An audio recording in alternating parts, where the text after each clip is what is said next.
Yesterday I had the opportunity to sit in on Dave Cornelius' session, and he was masterful where he presented his ideas to the audience, and the range of knowledge that he has is just phenomenal.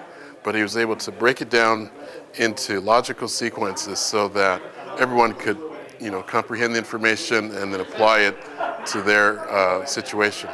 So now we're going to kind of go back to the drawing board and see how can we incorporate that within our strategy for our particular business. So very practical, very inspiring, and very clear delivery to show, what's possible with these new methods.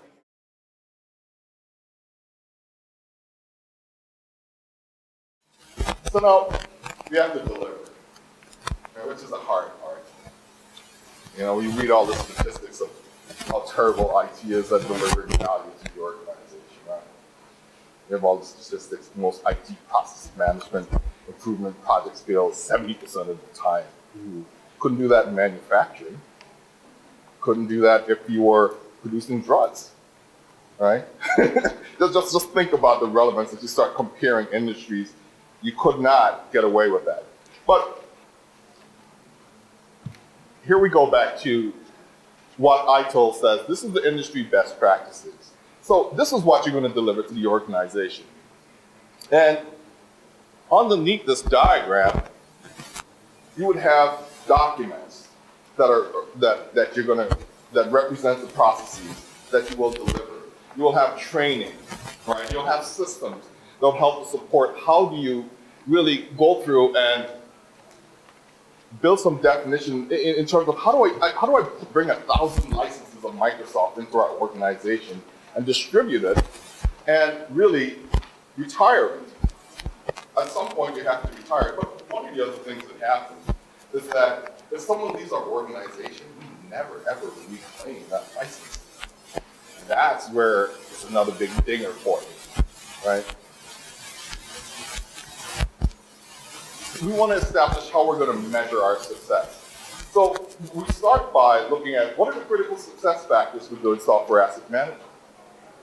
So I'm just giving you a simple model that what will protect the organization from risky behaviors in terms of financial risk? What would increase our capability? And really, how do we really manage the cost across the board? So we set up critical success factors that we want to manage financial risk in the organization. And we said, we want to set up a performance level. If it's not important, give it a low. If it's in the middle, give it a medium, right? But to me, I said, here are 3 things that we want to look at to make sure that we are successful and we can measure against. So what's associated with a critical success factor is, and I'm sure we've heard of this, is KPIs, right? Key performance indicators. We don't have to roll out ITSM with 100 KPIs, right? It makes no sense. Look at what's relevant to the organization. I still like SMART. Most people say that SMART is passé. I still like the premise of SMART, of things being specific, measurable, attainable, relevant, and timely. I still like that. Some people look at me, that's so 80s. And I'm still saying, like, it so works, right? So I borrowed a few things from Gartner, and I said, and their view for some KPIs is, for software asset management, let's have 3 big buckets. Let's talk about key cost indicator and how we're managing spending, and risk indicator, how we're managing our exposure. Because I'll tell you this much, one of the things that happens is that if you depend on a certain software and you're constantly over, the next time you go to negotiate, you will be negotiating at a higher rate, right? And you continue that process, all of a sudden you're paying street prices for your software. So how do I manage that exposure?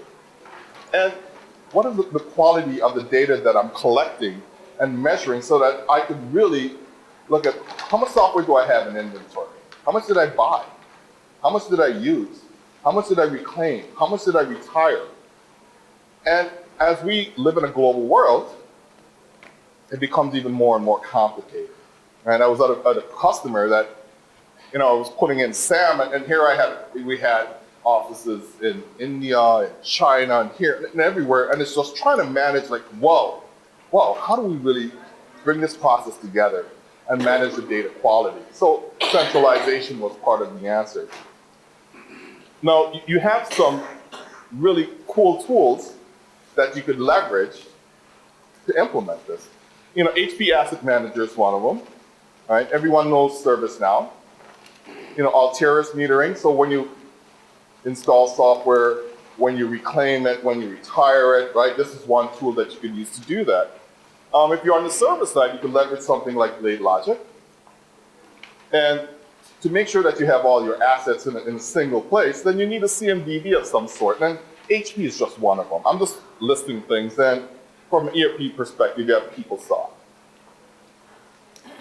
So from a summary perspective, it's like, really, when you go to implement IT service management in an organization, this is a change management initiative. Would we agree? Right, because basically most IT people think that is a technology initiative, and it's not, because basically the business is impacted by it. Make sure the organization is engaged in all levels.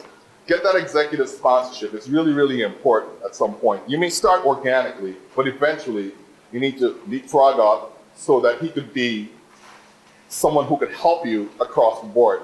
Because as you walk into different business channels in the organization, you will find resistance. Why do I have to do this? I have enough work. Go away. Blah. Right? Well, if you have a good executive sponsor, he'll be able to really walk around some of that resistance and build relationships for you. Keep the process simple. I just looked at 4 simple things, right?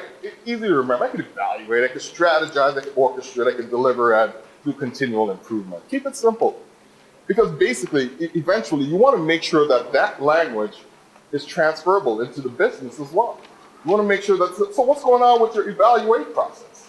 And how's strategize going? That is something that people could really get in touch with. And know your core competency, right?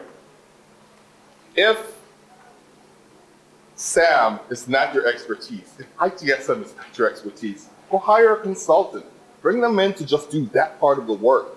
Use your project managers, use your internal people to help you do that. But go get the people that you need so you can solve the problem. Because if you try to do it by yourself in-house, the chances are you're going to fail. And failure is not a bad thing because you learn from failure, right? But you want to be successful, and that's the goal. And make sure that you market and educate everyone in the organization about your process. And to conclude, if you have any questions, please ask your neighbor because I'm done. Thank you.